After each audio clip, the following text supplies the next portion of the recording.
Alors, puisque, puisque les groupes islamistes tels Daesh et les autres, mais Daesh principalement, et ACMI aussi, Al-Qaïda au Maghreb islamique, et depuis Al-Qaïda en fait, hein, se réfèrent à l'islam, je pense qu'il est bon d'étudier ces mouvements d'un point de vue religieux, et pas d'un point de vue politique ou autre, ou militaire, même militaire. Oui, d'un point de vue militaire, ça peut s'avérer géostratégiquement utile pour lutter contre, mais d'un point de vue religieux d'abord. Euh, enfin, on remarquera, pour ce qui est de la Syrie et de l'Irak, mais de la Syrie principalement, que la première chose qu'ont fait la première chose qu'ont fait les djihadistes, c'est d'éliminer toutes les autres religions. Ils étaient sunnites, ils ont éliminé les chiites, donc déjà ils étaient contre les musulmans eux-mêmes. Puis après avoir éliminé les chiites, qu'est-ce qu'ils ont fait? Bah, ils ont éliminé les chrétiens. Or, dans le Coran, le, le prophète, donc Allah lui-même, parce que Allah parle par la bouche du prophète Mohammed, il dit, c'est écrit dans le Coran, je lis le Coran, oui, je le lis, je ne l'ai pas lu totalement encore, parce que c'est très long et très ardu. Il faut bien lire et comprendre ce qu'on lit. Et ça, c'est très... Parce qu'il y a des mots qui sont très difficilement traduisibles, alors il y a toujours des notes en bas de page qui expliquent la signification du mot dans son contexte. C'est bien ça, la contextualisation, c'est très nécessaire. Surtout d'un mot. Hein. Mais il est écrit dans le Coran que les chrétiens jugent selon leurs livres. Donc déjà, c'est pas un appel à la conversion des chrétiens à l'islam. On dit aux chrétiens, jugez selon vos livres. Votre livre. C'est au singulier que c'est utilisé. Mais enfin, il y a plusieurs livres dans la Bible. Hein. Mais le livre, c'est forcément l'évangile et tout ce qui suit. On est en l'an, lors de la Révélation, on est en l'an 625. Le canon biblique a déjà été fixé depuis 200 ans. Donc, je veux dire, quand on dit selon votre livre, c'est selon la Bible. Et donc on n'invite pas les chrétiens à se convertir à l'islam. Et d'ailleurs, il suffit de voir le parcours, le parcours du prophète lui-même, et ensuite des califes qui l'ont succédé, et qui ont... euh, les califes, ouais, les califes, je crois, ouais, les califes, qui lui ont succédé, et qui ont envahi le Maghreb, puis ensuite l'Andalousie. On ne demandait pas aux chrétiens de se convertir à l'islam parce que c'était d'abord, il est marqué dans le Coran que les chrétiens jugent selon leurs livres, et c'est pour ça que j'ai le Coran, je juge selon mon livre, et je trouve que le Coran est un livre parfaitement, il n'y a rien à redire, c'est la confirmation de ce que je pense, et qui fait que je ne suis pas en accord avec le dogme catholique officiel. Je suis plutôt en accord avec enfin, pas tous les protestants, mais les protestants luthériens calvinistes, assez, et encore, hein, plutôt pas trop toujours, mais enfin, bon, voilà. Mais bon. Et d'un autre côté, il est écrit également dans le Coran, traduction Arabie Saoudite. Donc c'est quand même pas. Je me rappelle, parce que j'avais reçu mon premier Coran que j'avais reçu, c'était un ami, Peul, qui me l'avait passé, et c'était traduction assurée par l'ambassade d'Arabie Saoudite en France. Donc, c'est pas un Coran, je dirais, minimaliste. Celui qui est contre ce Coran-là, bah, il n'a pas allé à la Mecque. Alors, parce que la Mecque se trouve en Arabie Saoudite, enfin, et je reviendrai sur la Mecque plus loin d'ailleurs, parce qu'il y a un plan sur la Mecque avec les djihadistes, et sur l'Arabie Saoudite en général, la Mecque et Médine et l'Arabie Saoudite en général, qui est assez terrible. Enfin bon, mais ça c'est les plans cachés, les agendas cachés des groupes djihadistes dont Daesh, et ACMI et tout le reste. Mais enfin, qu'on connaît pour avoir des témoignages dans les prisons Guantanamo et autres. Mais enfin, bon, qui n'est pas rendu public par ces groupes islamiques. Mais bon, dans le Coran, il est écrit, donc, à traduction Arabie Saoudite, ne convertissez personne ni par la force, ni même par amitié, car seul Allah appelle les siens. C'est clair. Là, le message est clair. C'est-à-dire qu'on appelle l'islam, le Coran, on n'appelle pas la conversion du monde entier. C'est pas la religion ultime. Comme je lis le Coran actuellement, dans le Coran que je lis actuellement, il est écrit les Juifs ont eu leur prophète, les chrétiens ont eu leur Messie, et nous avons envoyé aux illettrés, donc là c'est Allah qui parle, nous, le nous c'est le Allah qui parle, nous avons envoyé aux illettrés leur prophète. Par illettré, et ça c'est le mot, euh, la traduction littérale de l'arabe ancien au français moderne, c'est illettré. Dans dans le contexte, ça veut dire en fait ceux qui n'ont pas reçu de religion, monothéistes, ceux qui n'ont pas reçu de livre, qui ne sont ni juifs ni chrétiens, et donc qui n'ont pas reçu la conversion à l'une de ces deux religions, qui ne croient pas en un Dieu unique, le Dieu unique créateur de l'univers. Donc les associationnistes, quoi, ceux qui ont associé des divinités à des statues, à des animaux, à des trucs comme ça, cette religion est faite pour eux. Voilà, c'est clair. C'est pas fait pour les autres. C'est pas un appel à la conversion mondiale. Voilà. Donc il y a déjà ça.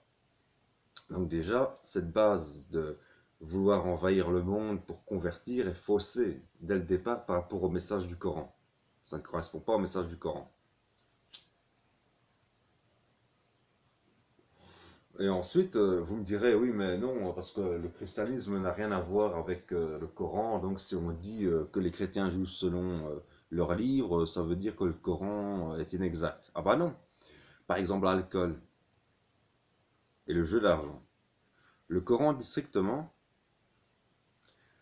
certes, l'alcool et le jeu d'argent ont des avantages, mais ils ont encore plus d'inconvénients. Plus loin, on lit, ne priez pas quand vous êtes ivre. Ivre, à l'époque du prophète, on pouvait être ivre, parce que c'est quand même un carrefour commerçant. Le prophète vivait sur un carrefour commerçant qui passait de l'Orient jusqu'à l'extrémité de l'Europe, Rome, tout ça, voilà. Et on peut être ivre d'alcool, on peut être ivre de chanvre indien, le cannabis, ce qu'on appelle aujourd'hui le cannabis. On peut être ivre d'opium, les trois drogues les plus connues à l'époque. L'opium, le cannabis et l'alcool. Donc, ça, voilà. Et la Bible, de son côté, Saint Paul écrit dans l'Épître aux Corinthiens, pour les chrétiens, les ivrognes n'iront pas au paradis. Vous voyez tout de suite la différence. Chrétiens, les ivrognes n'iront pas au paradis. Musulmans, Dieu est miséricordieux. Allah est miséricordieux. Allah le clément, au nom d'Allah le clément, le miséricordieux. Mais d'un autre côté, certes, l'alcool a des avantages. Certes, l'alcool et le jeu d'argent ont des avantages, mais ont encore plus d'inconvénients. C'est-à-dire, vous pouvez boire un verre mais ne pas être ivre. Il ne faut pas boire jusqu'à être ivre. Mais plus loin encore dans le Coran, il est marqué carrément l'alcool est haram. C'est-à-dire, l'alcool, c'est un. Le terme haram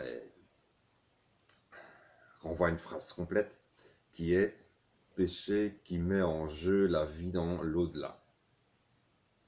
La vie au paradis dans l'au-delà. Voilà. Péché qui met en jeu la vie au paradis dans l'au-delà. Ça, c'est haram. Ça ne veut pas dire péché tout court. Ça veut dire ça met votre vie en péril, votre vie future en péril. Voilà, ça met votre vie future en péril. Bon, voilà. Donc déjà, ça c'est. Donc on retrouve des conjonctions entre le christianisme, pour ceux qui lisent la Bible par eux-mêmes et ne se contentent pas des extraits qu'on lit à l'église tout le temps, et l'islam. C'est évident. Hein, donc je lis le Coran, je juge par moi-même, et c'est pour ça que je lis dans le Coran, il y a des choses très intéressantes que je trouve jusqu'à présent. J'ai rien à redire. J'ai rien à redire. Mais donc ces points sont très intéressants parce que ça veut dire que la conversion totale de l'humanité à l'islam n'est pas un prérequis du Coran, est au contraire interdite par le Coran. Est au contraire interdite par le Coran. Et ensuite, pour parler un peu, c'est qui finalement ces mecs de Daesh et de Acme et tout ça qui euh, détruisent plus qu'ils ne construisent. Ils construisent rien, ils construisent rien, ils n'ont rien construit jusqu'à présent. Ils n'ont construit aucune société jusqu'à présent. Ils n'ont construit que des armées pour détruire. Et bien justement, c'est ça, c'est une armée. Je vais m'en tenir à la phrase du Coran qui dit jugez selon votre livre, que les chrétiens jugent selon leur livre. Et bien dans nos livres, nous avons l'Apocalypse selon Saint Jean. Et qu'est-ce qu'il est écrit dans l'Apocalypse selon Saint Jean? Qu'à la fin du monde. Et c'est pour ça que j'ai dit, nous vivons une époque. Finalement, j'ai beaucoup rigolé en disant, en écoutant les gens qui disaient que je sais plus, en décembre 2012, ça allait être la fin du monde. Eh ben, finalement, ça n'a pas été une fin du monde pof en un coup, mais ça a été le début de la fin du monde. Parce que maintenant, qu'est-ce qu'on a sur Terre? On a ce qui a été écrit, ce qui est décrit dans Saint Jean, dans l'Apocalypse de Saint Jean, à savoir les armées du diable, les armées du diable qui envahissent la terre, qui détruisent tout, que Dieu laisse faire sans intervenir. Les armées du diable vont tout détruire sur terre, aussi bien les croyants que les non-croyants. Et ensuite, lorsque tout aura été détruit, qu'il ne restera plus que cette armée du diable, comme vivant sur terre, les armées célestes interviendront et renverront ces armées du diable en enfer. Donc nous vivons une période de fin du monde. Daesh, c'est l'armée du diable. Voilà. Les djihadistes, c'est l'armée du diable. Ils détruisent ceux qui boivent, ils détruisent ceux qui ne boivent pas aussi. Ils détruisent tout ce qui est soi-disant mal, enfin tout ce qui est mal selon eux, selon, selon les Écritures aussi d'ailleurs, mais souvent plus selon eux que selon les Écritures, parce qu'il n'est pas écrit dans les Écritures du Coran qu'il est interdit d'écouter de la musique. Hein. Excusez-moi. Ça, je n'ai lu nulle part. Mais bon, ils vont détruire la planète entière, c'est leur but, c'est détruire la planète entière. Et une fois que tout aura été détruit, bah là, Dieu interviendra avec ses armées célestes pour renvoyer ses armées du diable chez le diable, aux démons, les renvoyer aux démons auxquels ils appartiennent, et ce sera le jugement dernier. Parce que n'appartient de juger un être humain qu'à Allah. Aucun être humain ne peut juger un autre être humain. Du moins religieusement. Dans la démocratie, oui, on juge les gens parce qu'ils ont tué, parce qu'ils ont... etc. Mais ça, c'est pour l'ordre social, pour que la société tienne ensemble. C'est normal. S'il n'y avait pas ça, la société ne tiendrait pas ensemble. Hein? Bon, tout simplement.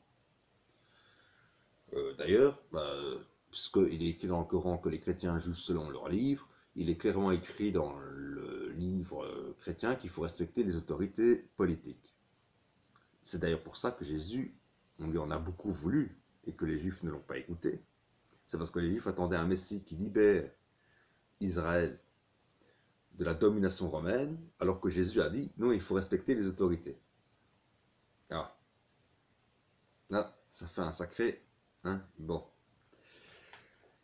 Mais enfin, et pour en revenir au plan, mais je ne sais pas si je reviendrai sur ce... Ouais, je vais revenir au plan.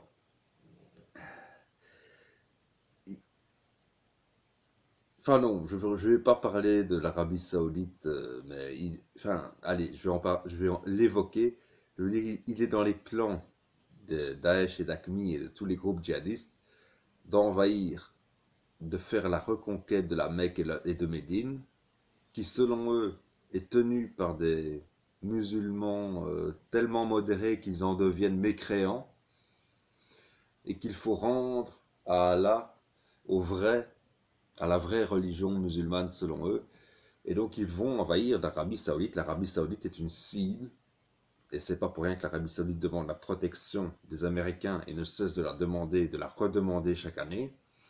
C'est parce qu'ils savent très bien qu'ils sont une cible potentielle, même pas potentielles, certaines de tous ces djihadistes. Voilà, tout simplement.